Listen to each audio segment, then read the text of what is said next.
Welcome to the Science of Hockey, the podcast where we break down the science behind ice hockey.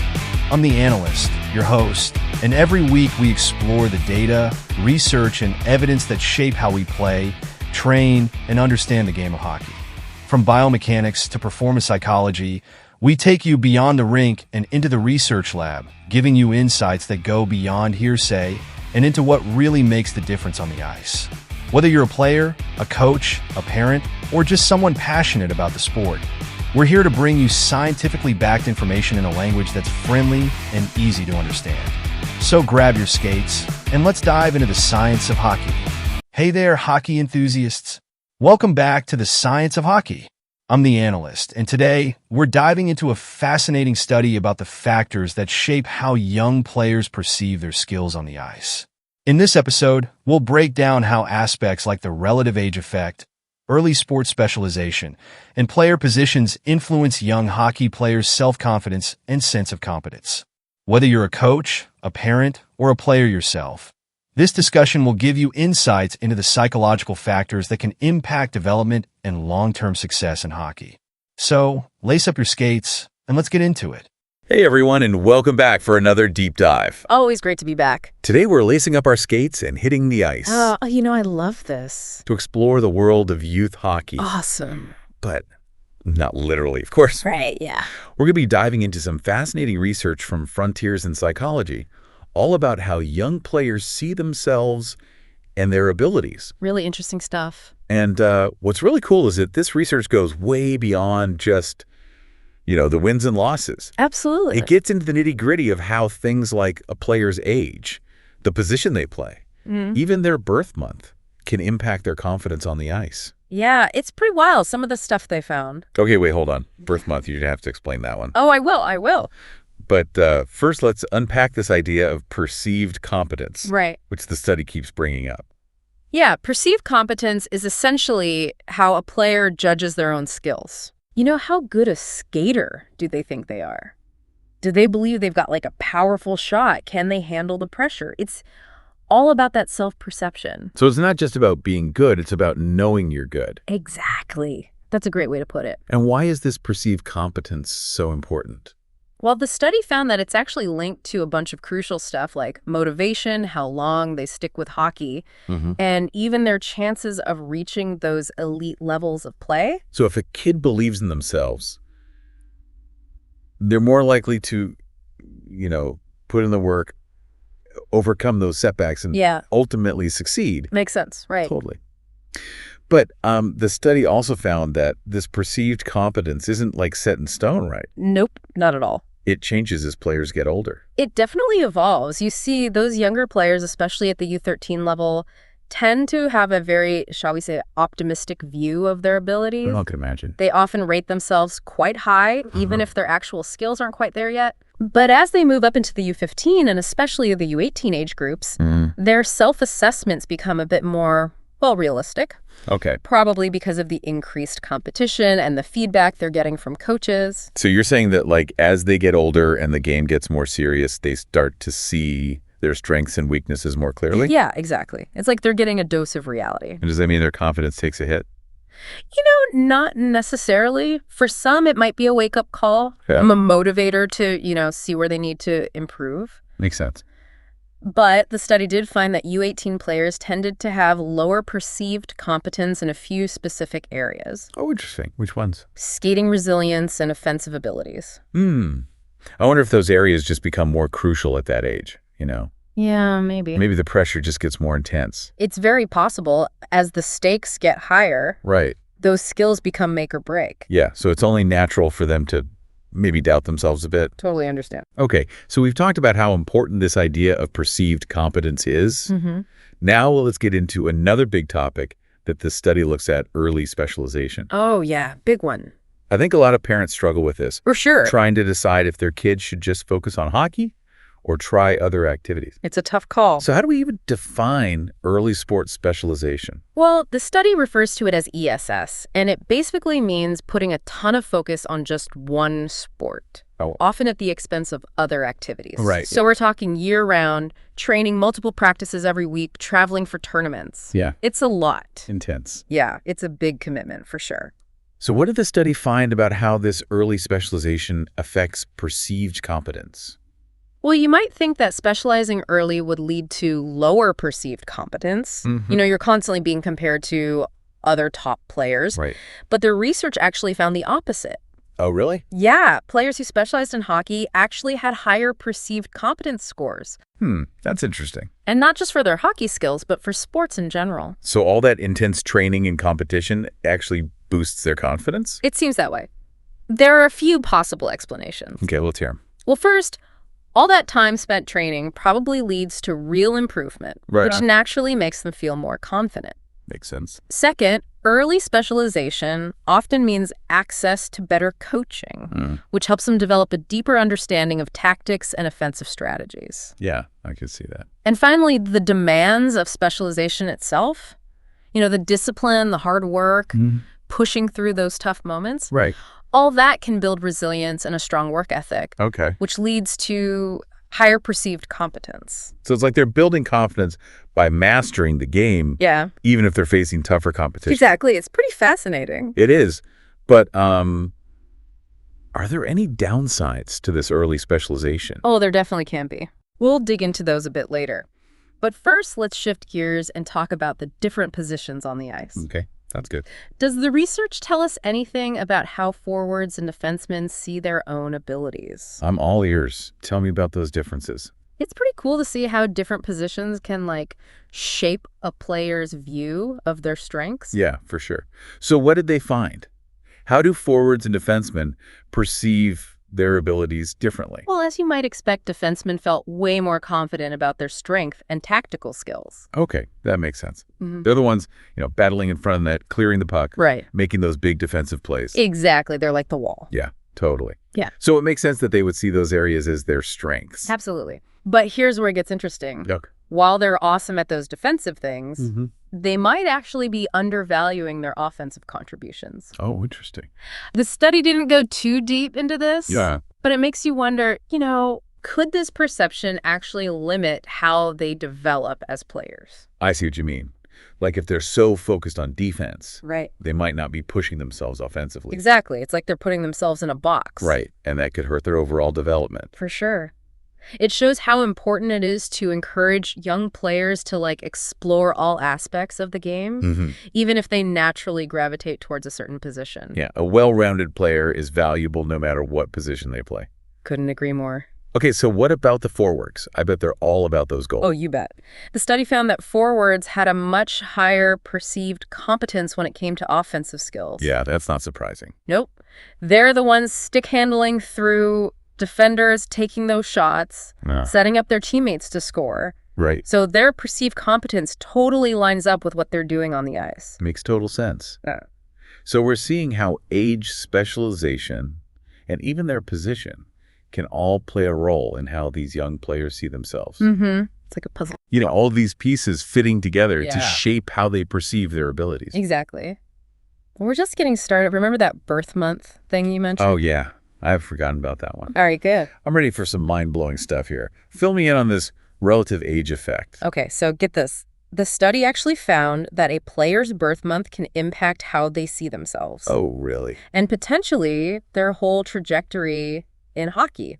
Players born earlier in the selection year, between January and March, tend to be overrepresented in the elite levels of hockey. So if you're born in January, you have an advantage over someone born in December. Yeah, pretty much, even though they're technically in the same age group. Wow, that's wild. It's called the relative age effect, and the research suggests that it might even affect how these players view their own abilities. Okay, so how does that work?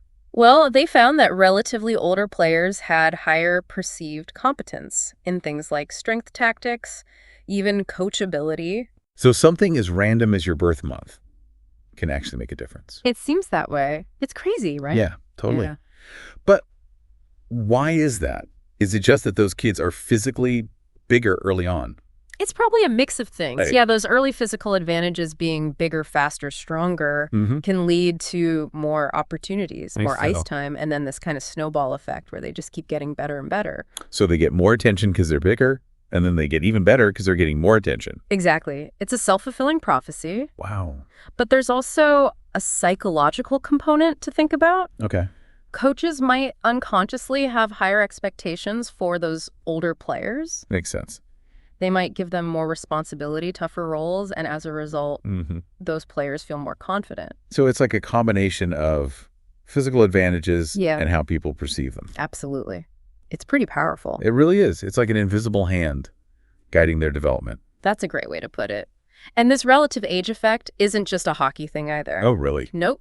It's been found in other youth sports, too. Interesting. So it's something we need to be aware of across the board. Yeah, absolutely. It suggests there's something bigger going on. Yeah, it makes you think about how we can create a level playing field for all kids. Right, regardless of when they were born. Exactly. So everyone has a fair shot. Couldn't agree more. Awareness is the first step. Okay. By recognizing these biases, we can start to create more equitable systems that give every player a chance to develop and reach their potential. Love that. Yeah. So we've talked about this idea of perceived competence and how it's affected by things like age, specialization, position, even birth month. But I'm curious, how did they actually measure this perceived competence? That's a great question. They used a special questionnaire called the Self-Perceived Ice Hockey Competence Scale. Wow. A whole scale just for that. Yeah, it was developed specifically for this research to really capture all the nuances of what it means to feel competent in hockey. That's impressive. So how does it work? It's pretty comprehensive. It breaks down perceived competence into 6 key dimensions. 6 dimensions? Yeah, each one reflecting a crucial part of a hockey player's skill set. Okay, walk me through them. What are they? Okay, so first you have skating. Right. The foundation. The most important one. It covers everything from speed and agility to balance and control on the ice. Makes sense. Can't play hockey if you can't skate. Exactly. What's next? What is next? Strength and power. Oh, okay. This dimension includes things like shot strength, physical battles for the puck, even body checking. So it's not just about being graceful and skilled. It's also about being strong and powerful. You got it. Hockey's a physical game. Okay, what else? All right, then we move into the more strategic side of things. Okay. With tactical ability. This is all about making smart decisions, both with and without the puck, understanding the coach's plan, anticipating your opponent's moves, positioning yourself effectively. So like the brains of the operation. Exactly. It's not just about physical skills, it's also about thinking strategically. I like it. Okay, what's next? Next up, offensive ability. All right, my favorite. This one's all about scoring goals. Let's go. Stick handling, shooting, accuracy, creativity in the offensive zone. Yeah, all the exciting stuff. Exactly. Those highlight reel plays. Goals are what it's all about, right? For sure. But those 4 dimensions only cover the physical and strategic parts. Right. The last 2 on the scale get into like the psychological and interpersonal parts of the game. Okay. I'm intrigued. What are those? So one is coachability. Okay.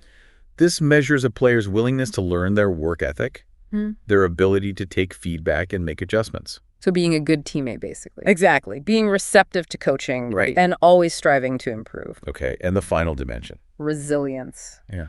This one's all about mental toughness. The ability to handle setbacks, bounce back from mistakes, and stay confident even when things are tough. Resilience is so important, not just in hockey, but in life in general. Couldn't agree more. And the study found that perceived competence and resilience is especially important as players get older and the competition gets more intense. Right, because the pressure is higher. Exactly. Right. Staying positive, maintaining focus, bouncing back from those tough situations. That's what makes the difference. This scale is fascinating. It really captures everything that goes into feeling competent in hockey. I know, right? It's not just about physical skills, it's about mental toughness strategy. Yeah, and having the right attitude. Absolutely. And that's what makes the study so valuable. Right. It helps us understand how all these different parts of perceived competence work together to help a player develop and succeed. Did the study look at how this idea of perceived competence connects with the bigger trends in youth sports? Yeah, actually they did. Okay. They looked at the connection between perceived competence and the increasing professionalization of youth sports. Okay, professionalization. What do they mean by that? It's this trend we're seeing more and more. Okay. Where youth sports become super focused on intense training, elite competition, even pursuing college scholarships or pro careers. Yeah. Often starting at really young ages. It's like the stakes are so high for kids now. Yeah, it's like they're being treated like mini pros. Exactly. Ew. And that sounds kind of scary, honestly. Yeah, there's definitely a potential downside. Okay. While there are some benefits to this focus on skill development and competition, the study suggests that this push for early specialization and elite performance can actually undermine a player's sense of competence. Oh, wow. And ultimately their enjoyment of the game. Yeah, I can see that. It must be a lot of pressure for kids to feel like they're always being evaluated and compared. Exactly. It's like they're constantly playing for those high stakes. And when that pressure gets too much, it can make it less fun. For sure. And when the fun disappears, so does the motivation. It's a slippery slope. Yeah. It's sad because they start playing because they love the game. Right. But then it becomes all about performance and what other people think. Yeah, it can really mess with a kid's head. Exactly. Yeah. So it's important to be aware of this professionalization trend and how it might be affecting young athletes. Absolutely. We need to find ways to balance that drive for excellence with a genuine love of the game. Balance. Yeah. Is the key word. All right. I think so. So how do we create that balance? How do we make sure kids are still having fun and enjoying hockey, even with all this pressure? That's the million-dollar question. Right. The study actually offers some good insights and recommendations. Good. We'll talk about those more in the last part of our deep dive. Perfect. I can't wait. But before we move on, let's talk about coaches. Okay. The study highlighted how important they are. It seems like they do a lot more than just teach skills and tactics. Oh, for sure. Coaches are huge in a young athlete's life. They're mentors, role models, often even confidants. Right. Their impact can be massive, and it lasts a long time. So what makes a great youth hockey coach? Is it all about winning, or is there more to it? According to the study, the best coaches are the ones who create a positive and supportive environment. Okay. They create a culture where players feel safe to make mistakes, ask questions, and push themselves without feeling judged or scared. It's about building trust. Right. Yeah. Exactly. It's about making those players feel seen and valued, not just as athletes, but as people. I love that when players feel respected and supported, Right. they're more likely to be engaged, motivated, resilient. Absolutely. They're more likely to take risks, embrace challenges, and see setbacks as opportunities to grow. It all comes down to that trust. Exactly. Like any relationship, trust is the foundation. Couldn't agree more. And great coaches also understand that each player is different. Yeah, they get that. They don't use a one-size-fits-all approach. Nope. They individualize their coaching. Right. So they're tailoring their approach to meet the needs of each player. Exactly. The best coaches take the time to get to know their players personally. Okay. They understand their dreams, their fears, their motivations, and then they use that knowledge to create a personalized plan. Wow. It sounds like a lot of work to be a truly effective youth coach. It's definitely demanding, Yeah. but the rewards are huge. Right. When a coach puts in that time and effort, it makes a big difference. It creates a ripple effect that goes way beyond the ice. Yeah. They're not just developing hockey players, they're shaping young people. Exactly. It's about the whole person. I'm really seeing the impact that coaches can have. It makes me wonder, what about the parents? The parents. What role do they play in all of this? That's a whole other layer. Okay. And the study definitely looks at that too. All right, I'm ready. What did they find about the role of parents in youth hockey? Well, the study highlights how powerful parents can be, Okay. but also how complicated their influence can be. On the one hand, they can be amazing sources of support and encouragement. Right.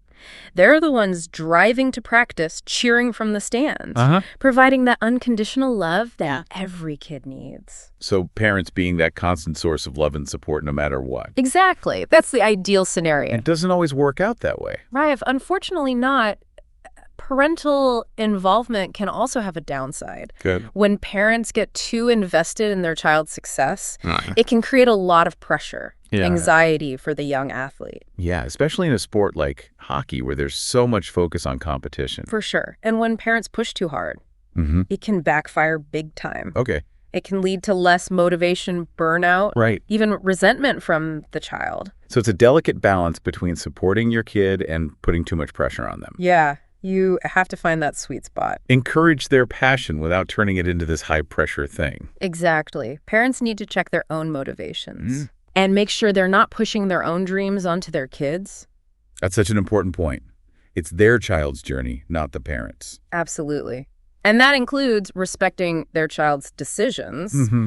even if they want to focus on a different sport or even quit hockey altogether. Right. A kid's worth isn't tied to their athletic achievements. Couldn't agree more.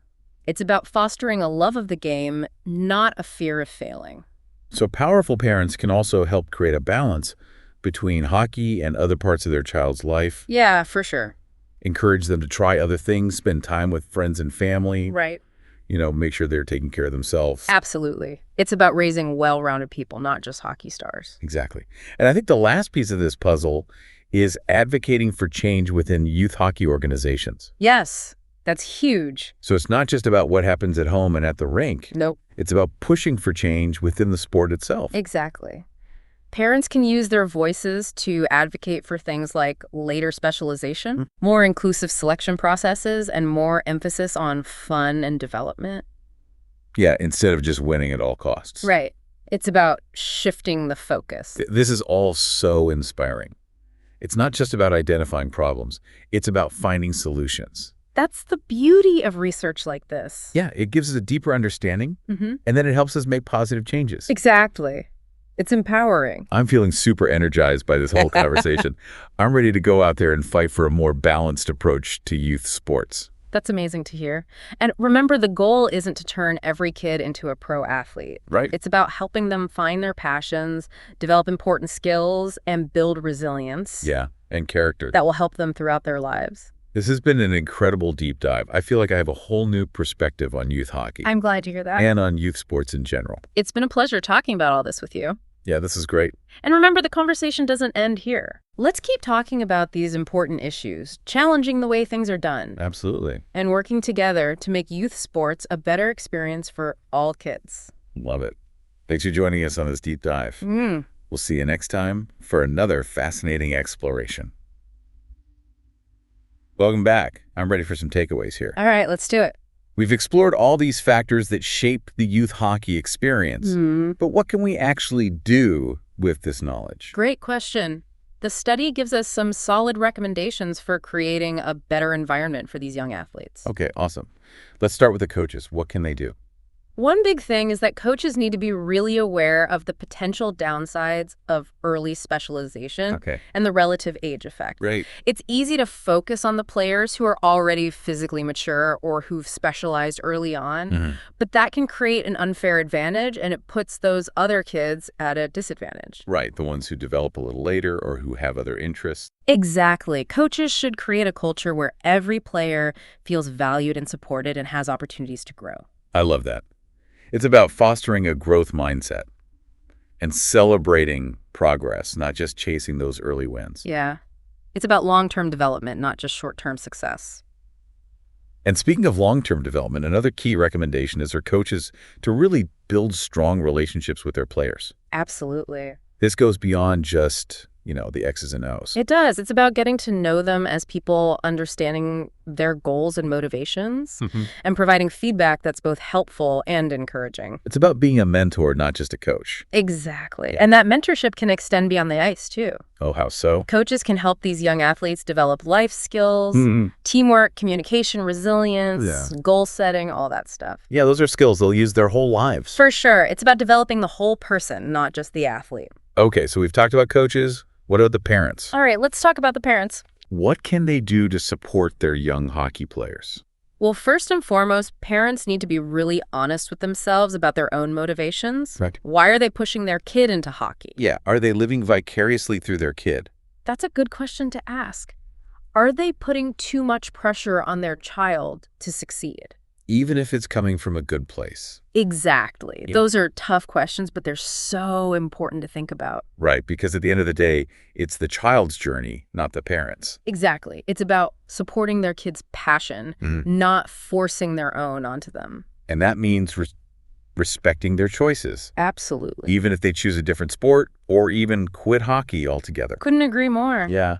A child's worth isn't tied to how well they play hockey. Such a good point. It's about loving the game, not being afraid to fail. And parents can also help create a balance between hockey and the rest of their child's life. Right, make sure they have other interests. Exactly. Encourage them to spend time with friends and family, Prioritize school and their well-being. It's about raising well-rounded kids, not just hockey robots. You got it.